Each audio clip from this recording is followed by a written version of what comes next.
मैं पूरी आपको यात्रा करवाऊंगा, कहाँ से, एफआईआर होने से लेकर संक्षेप में एग्जीक्यूशन तक। आज हमारी पहला दिन है तो हम पूरी यात्रा कर रहे हैं, और उसके बाद फिर नेक्स्ट क्लास से इसके जो टॉपिक हैं, एक एक टॉपिक है उस पर हम लोग डिस्कशन करेंगे, ठीक है ना। देखिए, criminal procedure code 1973, stage of criminal procedure, stages of criminal procedure. Criminal procedure के क्या क्या स्टेज होंगे, राइट। सबसे पहले आपको यह बात बताया गया है कि इसके जो टोटल क्रिमिनल प्रोसीजर होता है, इसके 3 स्टेज होते हैं, यानी कि जितनी भी स्टेजेस हैं, जितनी भी चीजें हैं, उसको हमने 3 पार्ट में डिवाइड कर लिया है, ठीक है ना।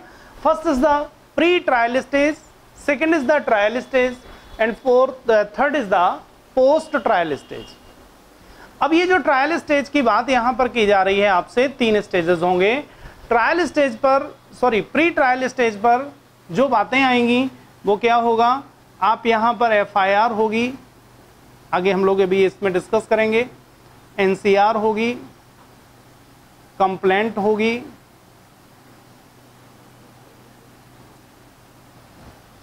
ठीक है ना। ये तीनों चीजें क्या हैं, या इंफॉर्मेशन होगी।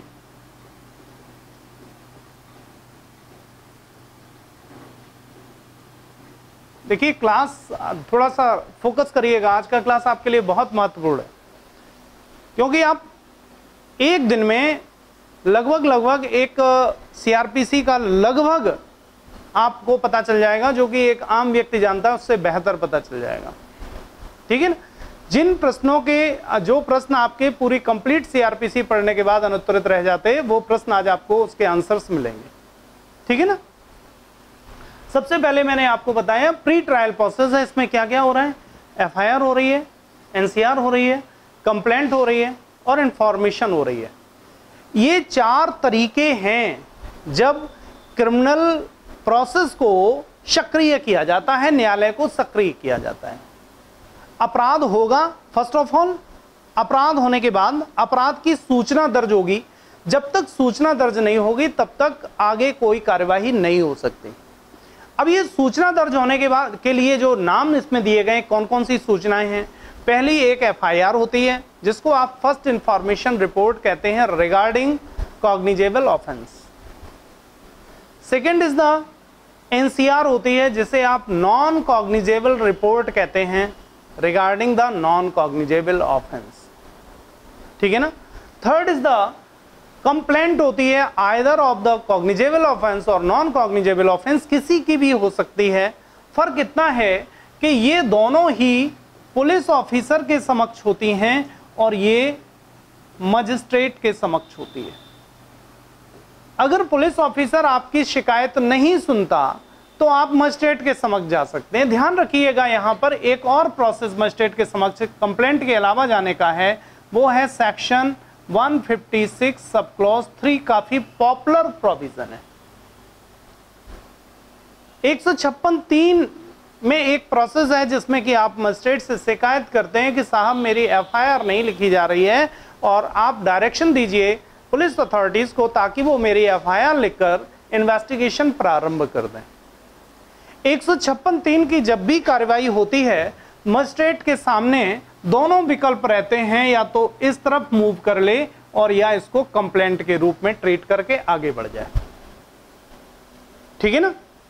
आपने अगर 156(3) दाखिल किया है, मजिस्ट्रेट इन्वेस्टिगेशन का ऑर्डर दे सकता है, या पहले कह सकता है कि हम आपको एग्जामिन करेंगे, यानी कि कंप्लेंट के फॉर्म में चला जा सकता है, ठीक है ना। कंप्लेंट के फॉर्म में, अब आप सोचेंगे कंप्लेंट के फॉर्म में चला गया या एफआईआर, पुलिस को एफआईआर करने के निर्देश दे दिए, दोनों में क्या फर्क होगा? फर्क तो बहुत होगा। ट्रायल के प्रोसेस में फर्क पड़ जाएगा जाकर। एक trial on the basis of complaint होगा और एक में ट्रायल होगा on the basis of FIR या चार्जशीट जो भी आएगी उस पर होगा, तो फर्क भी पड़ेंगे। लेकिन मजिस्ट्रेट के सामने दोनों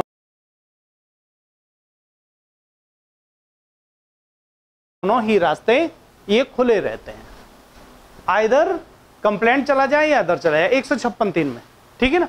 आप कंप्लेंट कर दो, आपको बहुत अच्छी तरह या नहीं मालूम है तो अभी आगे पता चलेगा। Complaint under section 2D define होती है और 200 से लेकर 204 की प्रक्रिया का प्रोसेस फॉलो होता है।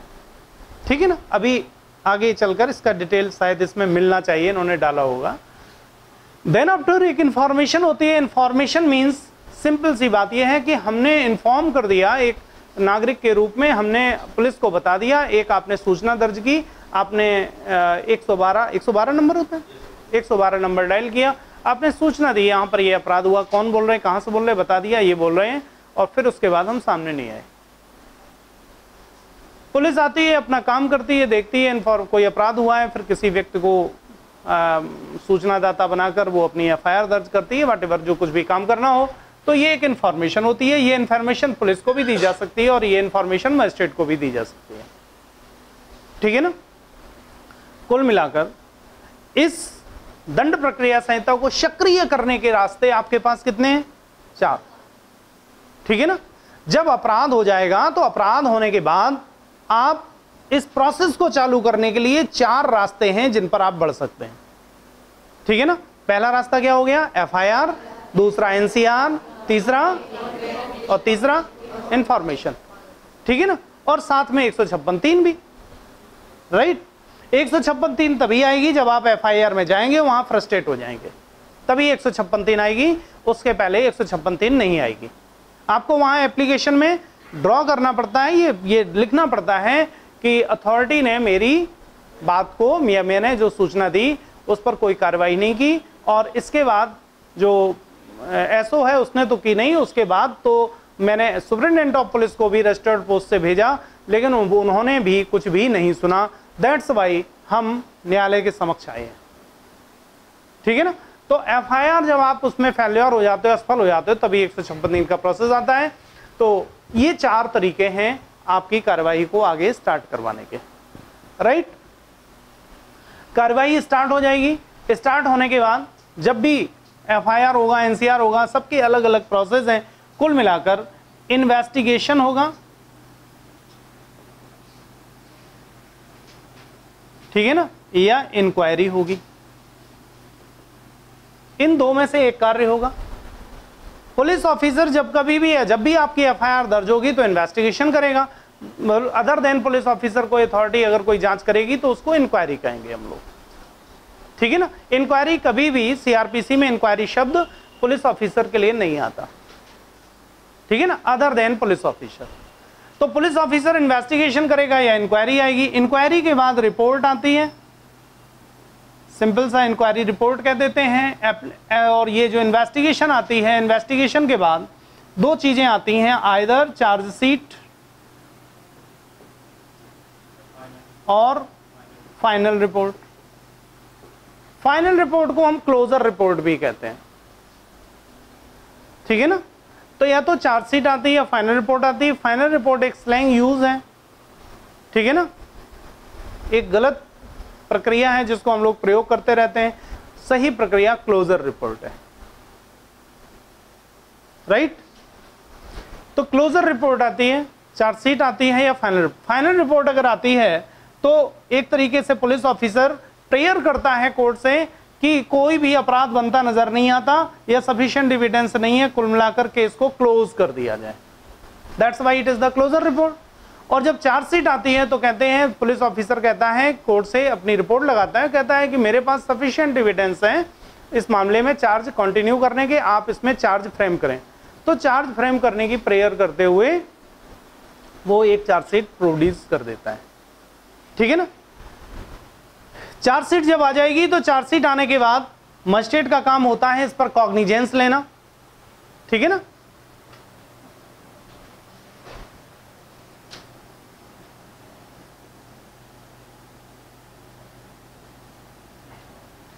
चार्जशीट आने के बाद मजिस्ट्रेट का काम होता है कॉग्निजेंस लेना। अभी इस सब की चर्चा हम नीचे अभी आपसे कर रहे हैं। ठीक है ना।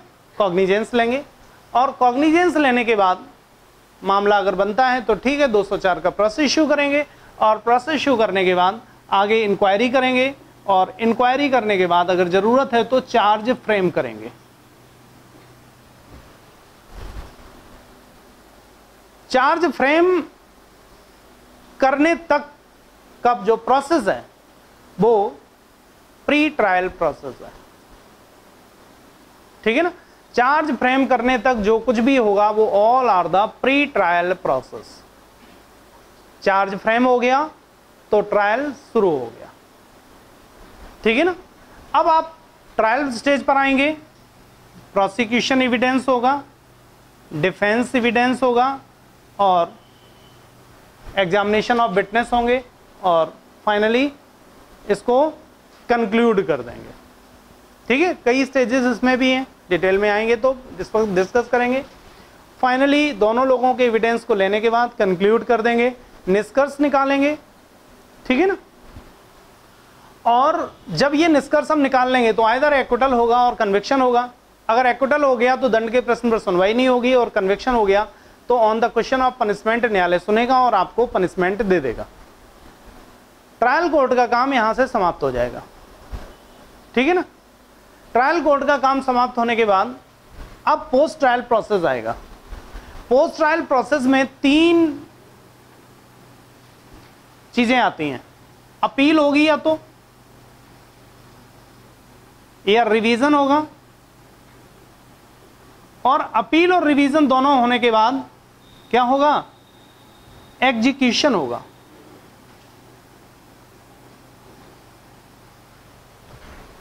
ये 3 स्टेजेस यहां पर मिलेंगे, ठीक है ना। अपील होगी, रिवीजन होगा, एग्जीक्यूशन होगा, लेकिन कहीं पर भी रेफरेंस नहीं आ रहा है। रेफरेंस जब भी आएगा वो इस प्रोसेस पर आएगा। जब भी कभी न्यायालय को कोई बात नहीं समझ में आएगी तो हायर कोर्ट को रेफर कर देगी, राइट। तो ये हमने संक्षेप में आपको 3 प्रोसेस बताए। इसको डिटेल में आगे इसमें चार्ट में शो किया गया है, मैं आपके साथ फिर से इसको डिस्कस कर रहा हूं, ठीक है ना। ओके,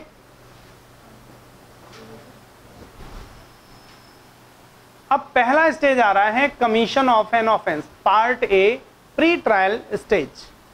अब प्री ट्रायल स्टेज में एक एक शब्द को, एक एक चीजें अगर मुझसे छूट भी गई होंगी तो उसको भी मैं आपको यहां से डिस्कस कर रहा हूं। देखिए क्या है, सबसे पहले कमीशन ऑफ एन ऑफेंस होगा। सबसे पहले क्या होगा, अपराध। जब तक कोई अपराध नहीं होगा तब तक सीआरपीसी की कोई जरूरत आपके लिए नहीं है, ठीक है ना। पहले अपराधी बनिए, उसके बाद सीआरपीसी में प्रवेश करिए, राइट। आइए,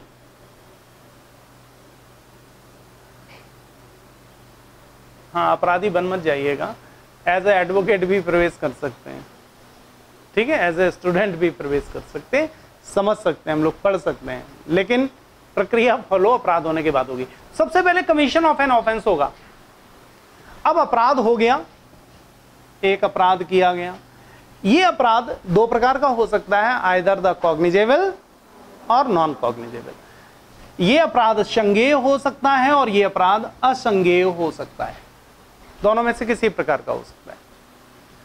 अब संज्ञेय अपराध है तो क्या होगा, मैंने अभी आपसे बोला था, इंफॉर्मेशन टू पुलिस। पुलिस को क्या करेंगे, हम इन्फॉर्म करेंगे। इंफॉर्मेशन ऑफ कॉग्निजेबल ऑफेंस अगर होगा तो अंडर सेक्शन 154 एफआईआर दर्ज हो जाएगी। एफआईआर किस सेक्शन में दर्ज होगी, अंडर सेक्शन 154, ठीक है ना। कुछ सेक्शन भी इसके माध्यम से आपके क्लियर होंगे और याद रहने चाहिए आपको, ठीक। एफआईआर कहां होगी दर्ज, 154 के अंतर्गत, ठीक है ना। FIR means it is the first information report regarding the cognizable offence, okay.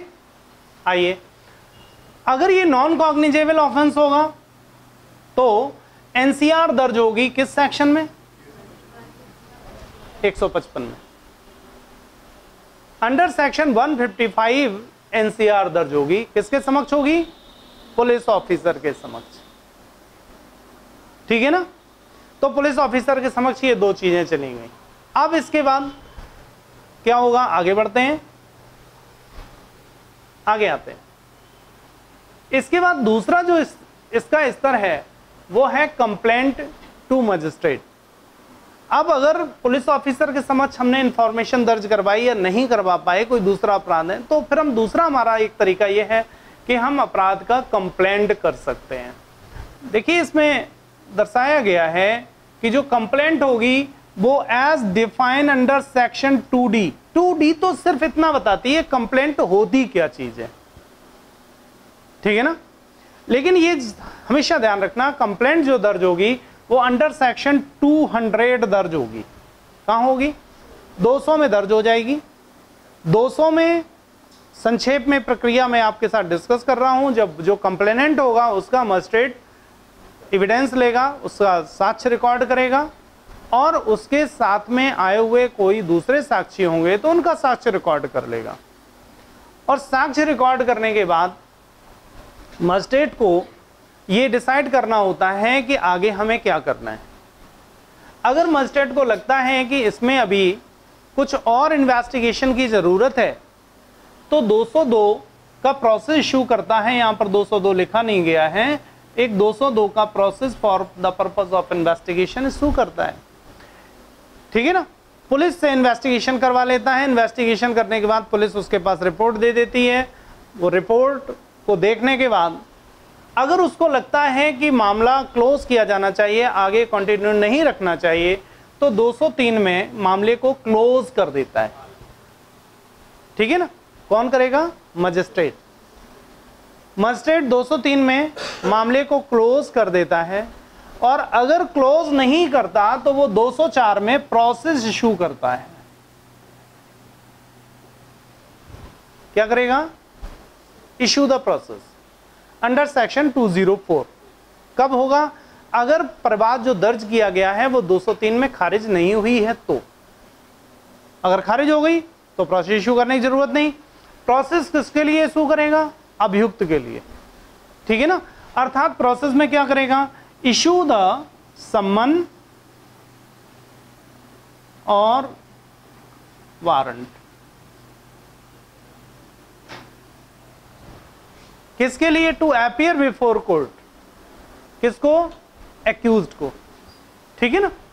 सम्मन वारंट किसको इशू करेंगे? ये एक्यूज्ड को।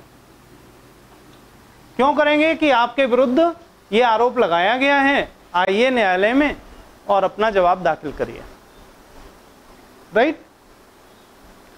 तो ये प्रोसेस इशू होगा। यहां से एक्यूज्ड का कार्य प्रारंभ होगा। यहां तक एक्यूज्ड पिक्चर में नहीं आ रहा है। कई बार एक्यूज्ड को पता चल जाता है, जबरदस्ती परिवाद में बीच में कूद पड़ता है, जाकर कहता है कि मुझे भी सुन लीजिए। तो मजिस्ट्रेट को अगर पता होता तो ठीक है, नहीं तो कहता है बताइए सुना दीजिए। अदरवाइज मजिस्ट्रेट को क्या कहना चाहिए? आपके पास लोकस है क्या? आपका लोकस क्या है? आप न्यायालय में क्यों आए? आपको हम क्यों सुने? आपको सुनने के लिए हम प्रोसेस इशू करेंगे। जब हम बुलाएं तब आना, बिन बुलाए मेहमान की इज्जत जितनी करनी चाहिए उतनी करें, ठीक है ना। तो हम आपके लिए सम्मन वारंट इशू करेंगे, तब फिर आप आइएगा, तब हम आपको सुनेंगे। सम्मन या वारंट आगे इसमें डिटेल में पढ़ेंगे चलकर। सम्मन केस होगा तो सम्मन, और वारंट केस होगा तो आइदर सम्मन और वारंट इशू करेगा, ठीक है ना। ध्यान रखिएगा, सम्मन को आप बिल्कुल सिंपल से वे में समझिए। सम्मान पूर्वक बुलाए तो सम्मन, और अगर बेइज्जती करके बुलाए तो वारंट, ठीक है ना। सिंपल सी बात क्या है? सूचना जाएगी आपके पास, फला फला दिन न्यायालय में हाजिर हो जाओ। तो आप अच्छे व्यक्ति हैं, न्यायालय में हाजिर हो जाइए, अपनी कार से चलकर आइए, न्यायालय में हाजिर होइए, बाहर खड़ी करिए कोर्ट के बाहर, न्यायालय में हाजिर हो, बताइए क्या बात है। और अगर आपने ऐसा नहीं किया तो वारंट इशू कर देगा, तो फिर पुलिस की कार से आना पड़ेगा आपको। अपने आपके घर से पुलिस अपनी कार में बैठा लेगी, चलो न्यायालय में, ठीक है, बीच में उतरने भी नहीं देगी, ठीक है ना। That is the warrant. तो सम्मन और वारंट, वारंट एक हार्ड प्रोसेस है, सम्मन एक सॉफ्ट प्रोसेस है, ठीक है ना। क्यों कहा गया कि वारंट? सम्मन केस में सम्मन इशू करेगा, वारंट केस में आइदर सम्मन और वारंट। अगर सम्मन केस हो तो वारंट इशू नहीं करना चाहिए।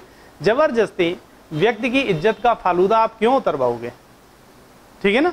तो दैट्स ये इशू करता है। ये बहुत बड़ा इशू है यहाँ पर आपको सीखने के लिए कि सम्मन केस में वारंट इशू कर दिया, सम्मन केस में वारंट इशू कर दिया, तुरंत लेकर उड़ जाइए उसको अंडर सेक्शन 482, ठीक है ना। अगर सम्मन केस में धोखे से वारंट इशू कर दे, तुरंत आप न्यायालय की टांग खींचकर नीचे गिरा दो, सीधे उड़ जाओ, ये क्या तरीका है? ठीक है ना, it is the abuse the process of law. तो इसलिए ये जानना बड़ा जरूरी है। आपसे पूछा जाएगा सम्मन केस में वारंट इशू कर दिया फर्स्ट टाइम, ठीक है ना, तो अगर उसके पास एक्सेप्शनल मामले में वारंट इशू करने का पावर हो तब तो ठीक है, अदरवाइज आपका ये प्रक्रिया दूषित है। ठीक है, एज अ रिविजनल कोर्ट आप उसे बता दीजिए, रिवीजन में भी मामले ये सब जाते हैं, रिविजनल कोर्ट बता दीजिए कि ये प्रोसेस नल एंड वाइड है और ये प्रोसेस रद्द किया जाता है, दूसरा प्रोसेस इशू करो। ठीक है ना, तो ये अपने आप में बड़ा इशू है, छोटा इशू नहीं है। आइए आगे बढ़ता हूं। आगे ये लिखा हुआ है यहाँ पर, how very think fit and so on, जो हमने अभी बोला था 202 की प्रक्रिया फॉलो करवा सकता है। हमने कहा ना अगर उचित समझे तो 202 में इन्वेस्टिगेशन करवा सकता है, अदरवाइज कोई बात नहीं। जो 202 मैंने यहां लिख दिया था, इन्होंने यहां लिख दिया है, राइट। जो ये लिखा है वो मैं आपको बता चुका हूं। अगर उसको थिंक फिट है कि अगर उसको लगता है कि हमें इन्वेस्टिगेशन कराना चाहिए, किसको लगेगा? मजिस्ट्रेट को, ठीक है ना, तो वो इन्वेस्टिगेशन करा लेगा। ये परिवाद की प्रक्रिया हो गई। अब आगे जब परिवाद भी हो गया, दोनों चीजें हो गई, तो अब क्या होना चाहिए आगे के प्रोसेस में? एफआईआर आपकी दर्ज हो गई। एफआईआर दर्ज होने के बाद अब पुलिस ऑफिसर का काम चालू हो गया, तो क्या करेगा वो? इन्वेस्टिगेशन। पुलिस ऑफिसर क्या करेगा? Investigation. Police conduct investigation for, क्यों कर रहा है इन्वेस्टिगेशन? समझिएगा, बहुत सारी चीजों के आपको आंसर यहां पर मिल रहे हैं। इन्वेस्टिगेशन क्यों किया जाता है? फॉर कलेक्शन ऑफ एविडेंस, ठीक है ना। आलोकता जी अपना ऑडियो बंद करिए।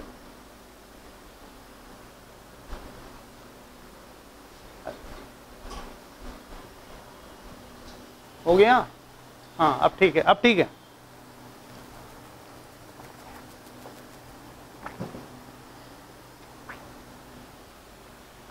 तो क्यों जा रहा है पुलिस ऑफिसर घटना पर? क्यों इन्वेस्टिगेशन, घटना स्तर पर क्यों इन्वेस्टिगेशन कर रहे हैं? बहुत आवश्यकता है कलेक्शन ऑफ एविडेंस। सोचिए कि क्यों कलेक्शन ऑफ एविडेंस? कारण है, हमेशा याद रखिए, कुछ सेंटेंस है वो अपने पास फिक्स कर लीजिए। हमारी समस्त न्यायिक प्रक्रिया साक्ष्य आधारित है। साक्ष्य के बिना किसी व्यक्ति को दोषी और दंडित नहीं किया जा सकता। तो साक्ष्य, अगर एफआईआर दर्ज हुई है तो दोषी और दंडित करने के लिए साक्ष्य जरूरी है। तो इन्वेस्टिगेशन होना चाहिए कि नहीं? होना चाहिए, ठीक है ना। और जैसे ही इन्वेस्टिगेशन करता है तो पहला स्टेप वो लेता है, अभियुक्त को गिरफ्तार कर लेता है। सोचो क्यों गिरफ्तार करता है? बड़ा गंदा आदमी है, पुलिस ऑफिसर बहुत गंदा व्यक्ति है, अभियुक्त को गिरफ्तार कर लेता है। अभी तो पता भी नहीं है उसने अपराध किया कि नहीं किया। क्यों गिरफ्तार कर रहा है? सोचिए जरा। इसलिए क्योंकि इन्वेस्टिगेशन का जो प्रोसेस है वो साक्ष्य कलेक्शन का है, और साक्ष्य कहां पर है ये अभियुक्त ही जानता है। अगर अभियुक्त को खुला रखा तो क्या करेगा? साक्ष्य नष्ट कर देगा। तो सबसे पहले किसको पकड़ो? एक्यूज्ड को, ताकि साक्ष्य नष्ट ना हो, ठीक है ना। हाँ, इसीलिए इन्वेस्टिगेशन के दौरान जमानत भी नहीं मिलती है गंभीर अपराधों में, ठीक। आइए, फॉर कलेक्शन ऑफ एविडेंस, बहुत महत्वपूर्ण पॉइंट है ये कि हम इन्वेस्टिगेशन क्यों करते हैं। Purpose of investigation collection of evidence, ठीक है ना। जितना ध्यान से आज सुनेंगे, रास्ते में अभी जब हम चलेंगे, अभी नहीं, मतलब 2 महीने 3 महीने का ये पूरा सफर है हमारा, 3 महीने 3.5 4 महीने जो सफर है, उस सफर में मैं आपसे पूछूंगा, उस सफर में ये आएगी, इन्वेस्टिगेशन आएगा, तब मैं आपसे पूछूंगा इन्वेस्टिगेशन क्यों किया जाता है, ठीक है ना। तो किस लिए करोगे? Collection of evidence. ये मत कहना कि अभियुक्त को गिरफ्तार करने के लिए, पर्पस गिरफ्तार करना नहीं है, ठीक है ना, मैं कह दो गिरफ्तार करने के लिए। अच्छा, और किसके लिए किया जाता है? विटनेसेस के स्टेटमेंट को रिकॉर्ड करने के लिए। 161 के बयान रिकॉर्ड होते हैं यहां पर, ठीक है ना। अंडर सेक्शन 161 स्टेटमेंट रिकॉर्ड करता है police officer, to record the statement of witness. और जो चीजें वहां से मिलती हैं उसको विसरा परीक्षण के लिए भेजना होता है, ठीक है ना। तो साइंटिफिक एनालिसिस करने के लिए, चीजों का साइंटिफिक एनालिसिस करने के लिए, ठीक है ना। कहीं पर जो मृत्यु होती है वहां पर ब्लड गिरा होता है, ब्लड को विद मिट्टी वो एक पॉलिथीन में पैक कर लेते हैं। किस लिए? ये ब्लड मृतक का है या किसी और का। पता चला कि एक कुत्ते को मारकर वहां पर ब्लड उसका डाल दिया और उसी के ऊपर एक डेड बॉडी फेंक दी, कहीं से मार के लाए थे और डेड बॉडी वहां रख दी। उस डेड बॉडी का ब्लड था नहीं, देखने में तो आ रहा है ब्लड पड़ा हुआ है तो डेड बॉडी का होना चाहिए, लेकिन ब्लड डेड बॉडी का नहीं था। इसका मतलब घटना स्थल ये नहीं है। घटना स्थल कौन सा है? दूसरा है कोई। डेड बॉडी यहां पड़ी हुई है, ये डेड बॉडी प्राप्त होने का स्थल है, ये घटना स्थल नहीं है। क्योंकि घटना स्थल होता और डेड बॉडी अगर ओरिजिनल शेप में यहां पर पड़ी होती तो फिर उससे तुरंत ब्लीडिंग हुई होती और ब्लीडिंग वहां पर गिरी होती, ठीक है ना। तो अगर ये पता चले ये कुत्ते का है, इस मृतक का नहीं है ब्लड, तो घटना स्थल वो नहीं है बल्कि डेड बॉडी को फेंका गया है और यहां पर कुत्ते का ब्लड डाला गया है, ठीक है ना। तो जरूरी है ना कि नहीं है, क्योंकि घटना स्थल का परीक्षण, घटना स्थल पर एविडेंस मिलते हैं और घटना स्थल अगर बदल दिया गया है तो एविडेंस आपके प्रॉपर नहीं आएंगे, तो इसलिए घटना स्थल पर पहुंचना बहुत जरूरी होता है। आइए फिर इसके बाद क्या है कि एन ओपिनियन ऑफ रिकॉर्ड, ठीक है। During that this time at any stage decided by investigation agency accused person can be arrested. अब क्या करेगा यहां पर इसी प्रोसेस में कि इन्वेस्टिगेशन एजेंसी डिसाइड करेगी कि अभियुक्त को अरेस्ट किया जाए या ना किया जाए। अगर गंभीर अपराध होगा तो तत्काल प्रभाव से, जिसमें कि एविडेंस बहुत जरूरी है, गिरफ्तार कर लेगी। स्लाइट ऑफेंसेस होंगे तो ठीक है, थोड़े टहलते वहलते रहो, डिपेंड करता है कि एविडेंस किस नेचर के हैं, ठीक है ना। किसी ने एक थप्पड़ किसी को मार दिया तो बताइए एविडेंस कहाँ मिलेंगे, कहाँ छुपा लेगा जाके एविडेंस। अब उसमें कह रहे हो आप गिरफ्तार कर लो थप्पड़ मारने पर, ऐसे कैसे काम चलेगा, ठीक है ना। तो ये डिसाइड करता है कि अरेस्ट किया जाए या अरेस्ट ना किया जाए। तो ये इन्वेस्टिगेशन के पर्पस, ठीक है ना, क्यों इन्वेस्टिगेशन किया जा रहा है, राइट। आइए अब अगर आपने मान लो बाय द वे, आपने जो हमने आपसे कहा कि अभियुक्त को गिरफ्तार किया जाए ना किया जाए, अगर मान लो गिरफ्तार करने का मन बना रहा है तो फिर अभियुक्त को तो तुरंत परेशानी होने लगेगी। मुझे अभियुक्त बनाया गया है, मुझे गिरफ्तार कर सकता है पुलिस ऑफिसर, ठीक है ना, और मैं बदनाम हो जाऊंगा जबकि मैंने अपराध किया नहीं है, मुझे गलत गिरफ्तार कर लेगा, शक के आधार पर गिरफ्तार कर लेगा, बहुत सारी समस्याएं आएंगी। तो फिर उसके लिए व्यवस्था दी गई है। तुरंत अभियुक्त कहां जाएगा? बहुत सिस्टम से देखिए, तुरंत अभियुक्त कहां जाएगा? एंटीसिपेटरी बेल के लिए। दौड़ेगा कि नहीं दौड़ेगा, ठीक है ना। तो इसी क्रम में इसी के बाद जो प्रोसेस आता है वो एंटीसिपेटरी बेल का आता है। सीआरपीसी की धारा 438 एंटीसिपेटरी बेल से रिलेटेड प्रोविजन प्रोवाइड कर रही है। अभी तक उत्तर प्रदेश में लागू नहीं था लेकिन अब लागू हो चुका है, ठीक है ना, अब लागू है। तो अभियुक्त कहां दौड़ेगा बेल कराने के लिए? हाँ, हाई कोर्ट या सेशन कोर्ट। ये बेल हाई कोर्ट या सेशन कोर्ट में एप्लीकेशन जाएगी और अभियुक्त बेल लेकर आएगा, ठीक। ये ड्यूरिंग इन्वेस्टिगेशन बेल होती है ताकि इन्वेस्टिगेशन पर उसको अरेस्ट न किया जाए, और अगर अरेस्ट किया जाए तो तत्काल प्रभाव से उसे रिलीज कर दिया जाए, ठीक है ना।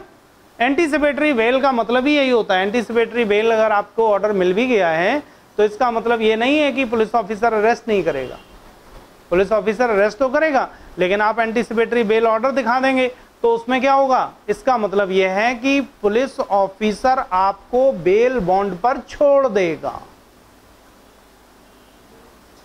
एंटीसिपेटरी बेल न्यायालय नहीं देती, ये भ्रम में मत रहना कि न्यायालय देती है। न्यायालय तो सिर्फ ये कंडीशनल ऑर्डर देती है in case the accused has been arrested during the investigation और ही इज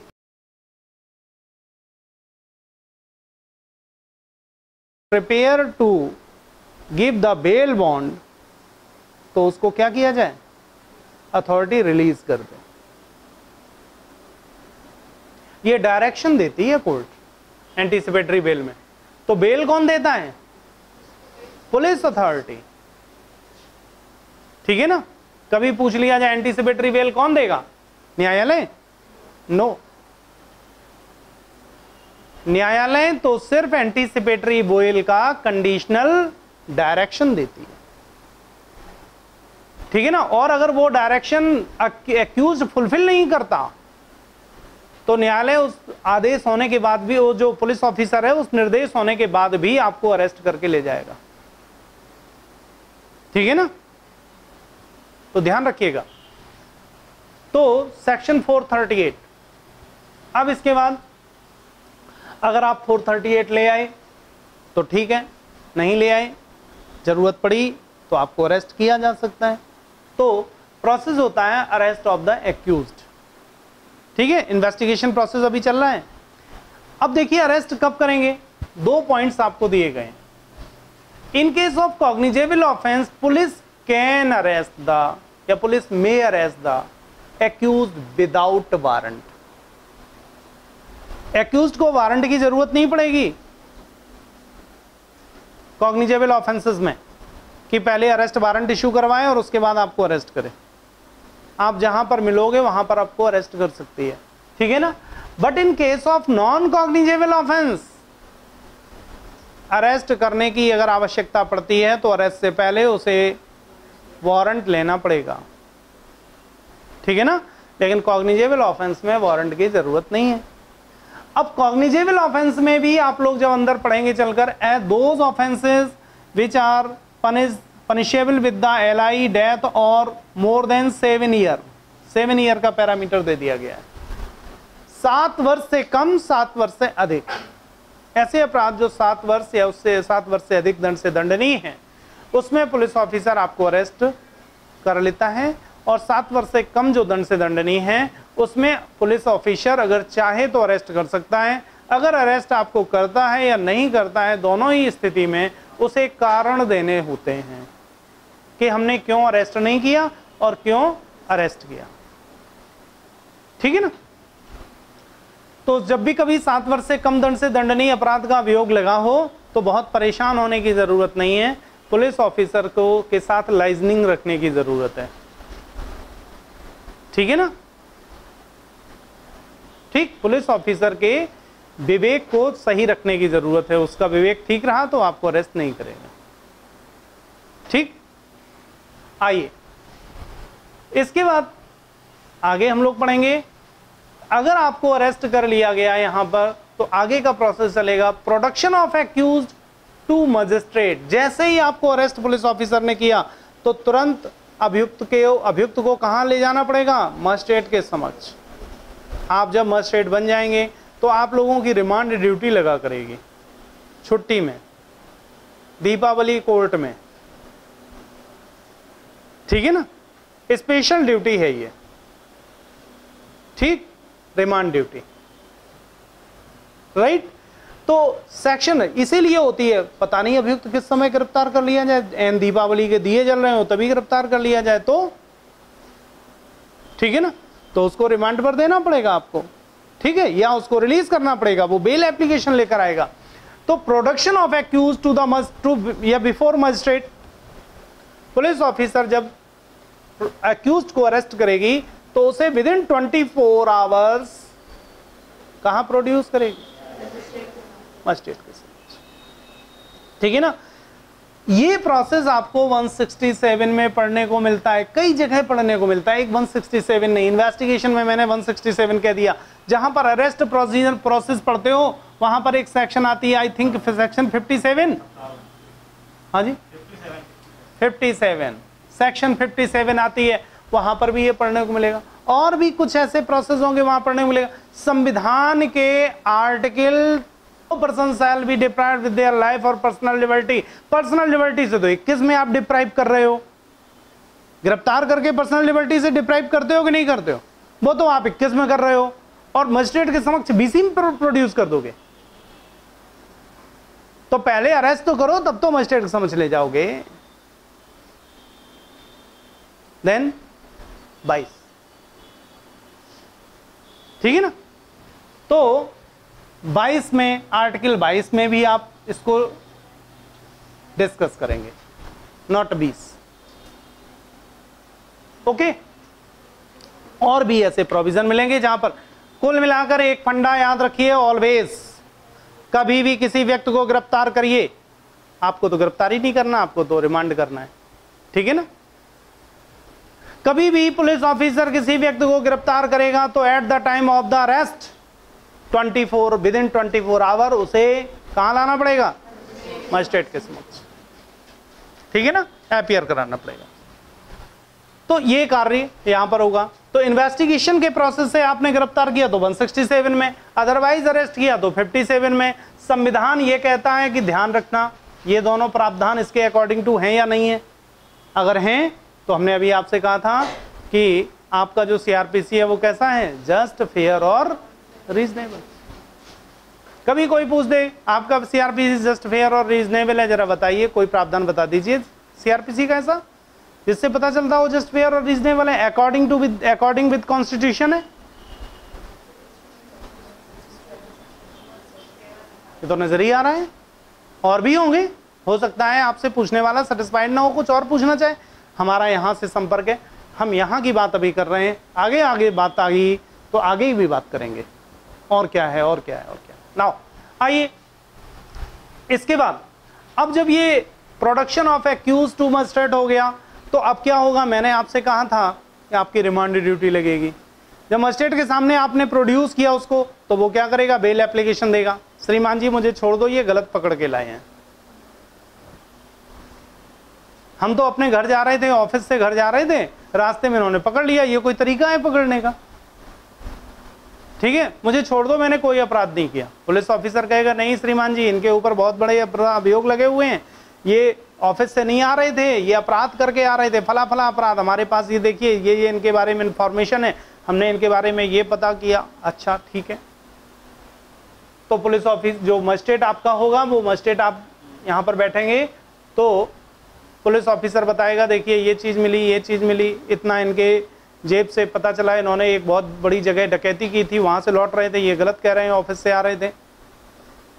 अच्छा डकैती की थी तो डकैती का कुछ सामान भी होगा इनके पास, हाँ सामान मिला, सर्च मैंने किया, 5 मोबाइल निकले इनकी जेब से, 5 मोबाइल निकले बिल्कुल नए, क्योंकि इन्होंने लूटपाट करी थी कहाँ, मोबाइल शॉप पर।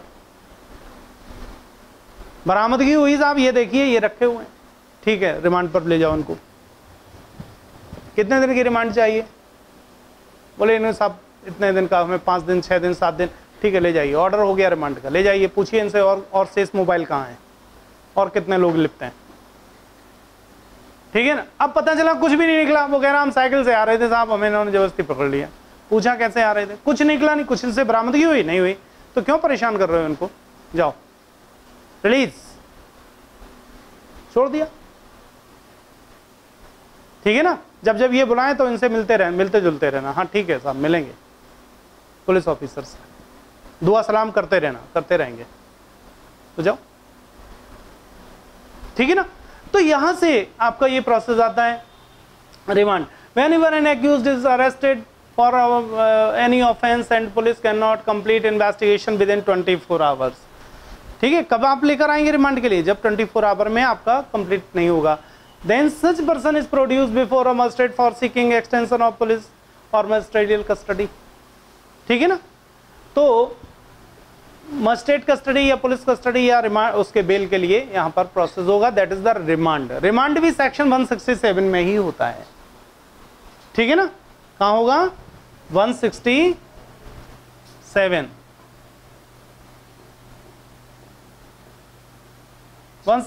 होगा, लेकिन ध्यान रखिए प्रतिप्रेषण जैसा कोई भी शब्द 167 में प्रयोग किया नहीं गया है, फिर भी रिमांड होता प्रयोग में यही है, ठीक।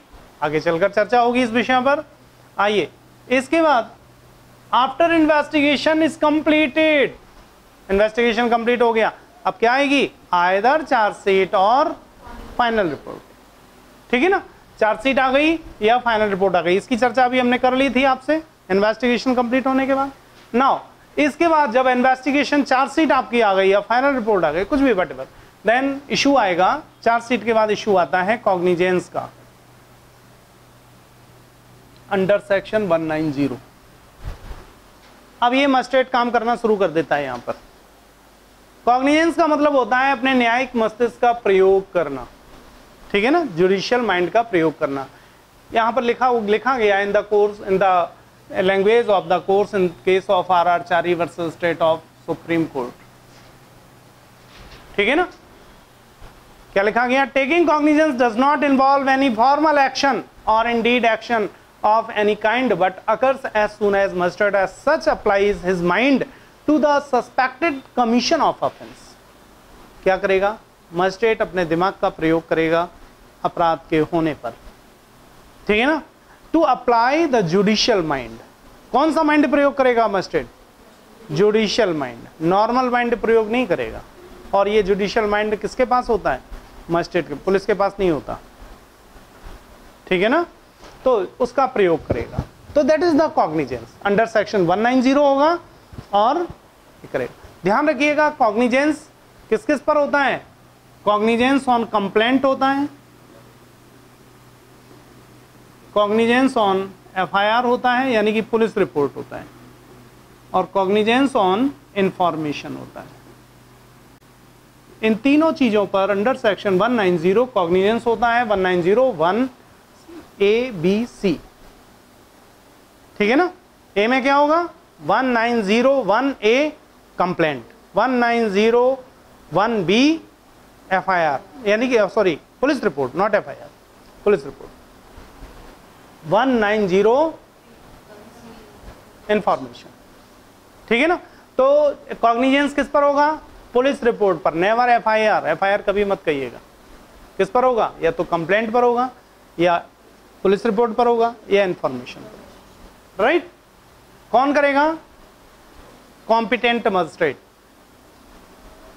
ठीक है ना। जो कॉग्निजेंस करने के लिए कॉम्पिटेंट मजिस्ट्रेट होगा वो करेगा, ठीक है ना। ये CJM हो सकता है, जुडिशियल मजिस्ट्रेट फर्स्ट क्लास हो सकता है। नाउ इसके बाद आगे बढ़ते हैं।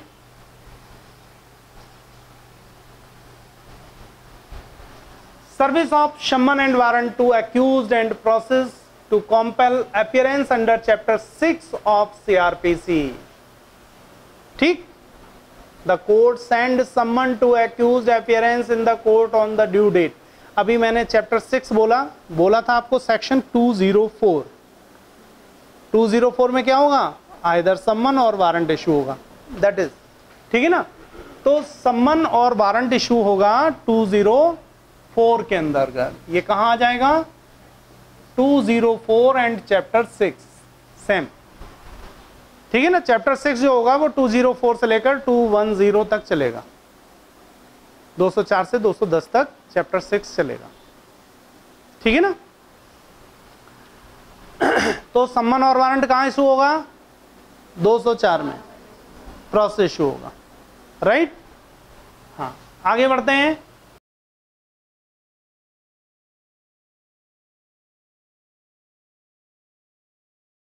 आइए, अब ये कॉग्निजेंस ले लिया। कॉग्निजेंस जब लिया जाएगा इसी समय जब वो सॉरी कॉग्निजेंस हो गया और ये 204 का प्रोसेस शुरू हो गया ना। अब 204 में आएगा तो यहाँ पर मजिस्ट्रेट को फिर से, अगर पहले से ऑलरेडी बेल पर नहीं है वो, तो फिर से एक बेल एप्लीकेशन आएगी, आइदर इन सेक्शन 436 और 437। तो क्या होगा? Filing the bail application furnishing security कहाँ पर होगा? सेक्शन 436 और 437। 438 की चर्चा हो चुकी है, एंटीसिपेटरी के लिए होता है, ठीक है ना। ये नॉर्मल बेल एप्लीकेशन आती है, ठीक, ये नॉर्मल बेल एप्लीकेशन आती है। आइए, तो 436 437 में आपकी बेल एप्लीकेशन आएगी। बेल एप्लीकेशन मंजूर होगी या खारिज होगी, ठीक है ना। आगे का प्रोसेस बढ़ेगा। Decision is taken by the court after hearing the public prosecutor and the counsel of for defense। किस पर करेंगे? अब जब कॉग्निजेंस ले लिया तो चार्जशीट पर दोनों पक्षों को सुनेंगे, ठीक है ना। किस पर सुन रहे हैं? चार्जशीट पर। चार्जशीट किसने लगाई थी? पुलिस ने। चार्जशीट किसने दी थी? पुलिस ने। उस पर सुनवाई हो रही है अभी, ठीक। यही ये इंक्वायरी का प्रोसेस है। आइए देख लीजिए, ऑन क्वेश्चन ऑफ चार्जशीट किस पर सुनवाई हो रही है दोनों पक्षों की? Court can reject chargesheet. यहां पर कोर्ट क्या कर सकती है? चार्जशीट को रिजेक्ट कर सकती है, अभियुक्त को रिलीज कर सकती है, जाओ कर दो। यहीं पर चार्जशीट क्वैश हो जाती है, आप हाई कोर्ट दौड़ जाते हैं, हाई कोर्ट से चार्जशीट को क्वैश करा जाते हैं, ठीक है ना। आपको पता नहीं होता, वकील साहब आपको पहले ही कह देते हैं चार्जशीट आई नहीं, बोले चार्जशीट क्वैश करा देंगे। तो चार्जशीट आए तब तो क्वैश कराओगे, अभी तो चार्जशीट का जन्म ही नहीं हुआ है, क्वैश क्या कराओगे, ठीक है ना। तो चार्जशीट क्वैश हो जाती है, यहां पर हाई कोर्ट के 482 यहां इशू होती है, हाई कोर्ट का आदेश आता है, या कोर्ट खुद कर सकती है। Court can reject chargesheet in which the case the accused is discharged, ठीक है ना। और अभियुक्त को क्या करती है? डिस्चार्ज करती है। चार्जशीट को क्वैश करके अभियुक्त को डिस्चार्ज करती है। किससे डिस्चार्ज करती है? ध्यान रखिएगा, थोड़ा शब्दों का खेल समझिए। चार्ज लगा था ना उस पर, उससे डिस्चार्ज कर दिया, फिर से आप मूल अवस्था में आ गए, चार्ज खत्म, ठीक है। डिस्चार्ज बैटरी तैयार, राइट। अब डिस्चार्ज बैटरी में तो कोई करंट आएगा नहीं, क्या आएगा? आपको जब चार्ज कर दिया था तो आपको करंट आ रहा था, कोर्ट दौड़ रहे थे, अब दौड़ने की कोई जरूरत नहीं है, राइट। मूल स्थिति में वापस आ गए। Court can accept that a prima facie case is made out frame the charge. अगर न्यायालय को लगता है कि प्रथम दृष्टया मामला बनता है डिफेंस को और एक्यूज को सुनकर, तो क्या करेगा? Frame the charge. आपको डिस्चार्ज नहीं करेगा, ये प्रोसेस ना करके क्या करेगा? Frame the charge. तो ये दो प्रोसेस हैं कोर्ट के पास कॉग्निजेंस के बाद, ठीक है ना। इसके बाद नेक्स्ट स्टेज में चला जाए, court can accept the final report. अब यहीं पर आपने चार्जशीट के अलावा फाइनल रिपोर्ट भी आई थी, तो कोर्ट यहां पर एक्सेप्ट कर सकता है फाइनल रिपोर्ट को, और मामले को क्या करेगा? केस को क्लोज कर देगा। मैंने बोला था case is closed end accused को डिस्चार्ज कर देगा। फाइनल रिपोर्ट को स्वीकार करके, जो पुलिस ने दी थी, चार्जशीट नहीं दी थी बल्कि क्या दिया था? Final report. तो फाइनल रिपोर्ट के आधार पर क्या करेगा? अभियुक्त को डिस्चार्ज कर देगा और फाइनल रिपोर्ट को स्वीकार कर ले, केस को क्लोज कर देगा। ये भी वो इस तरह। इसके बाद court can reject the final report. और फाइनल रिपोर्ट के बारे में क्या है? दो बातें आ रही ना, कोर्ट इसको रिजेक्ट भी कर सकता है, ठीक है ना। अब रिजेक्ट करने के लिए यहां पर एक प्रोटेस्ट पिटीशन आती है। किसकी आएगी? जो मादी मुकदमा होगा, जिसने एफआईआर दर्ज करवाई होगी, वो प्रोटेस्ट करेगा, और प्रोटेस्ट को सुनकर न्यायालय पुलिस की रिक्वेस्ट को रिजेक्ट कर देगी और डायरेक्ट द पुलिस को फिर से डायरेक्ट करेगी। किसके लिए? फर्दर इन्वेस्टिगेशन करके लाइए, इससे काम नहीं चलेगा, ठीक है ना। The case goes back the stage of investigation. तो अब ऐसी स्थिति में केस कहां वापस हो जाएगा? फिर से इन्वेस्टिगेशन के स्तर पर चला जाएगा, फिर पुलिस इन्वेस्टिगेट करेगी। If the court direct the case to be posted for trial, case goes to next stage. तो यहां से दो रास्ते हैं कोर्ट के पास, या तो इन्वेस्टिगेशन के प्रोसेस पर भेजे, और या फिर प्रोटेस्ट पिटीशन को कंप्लेंट के रूप में ट्रीट करके ट्रायल के प्रोसेस पर भेज दें। दोनों काम हो सकते हैं। तो ध्यान रखिए, इतनी बातों से आपको पता चला कि फाइनल रिपोर्ट आने पर ऑलवेज केस क्लोज नहीं होगा। फाइनल रिपोर्ट के आधार पर केस को क्लोज करना न करना न्यायालय का विवेक है।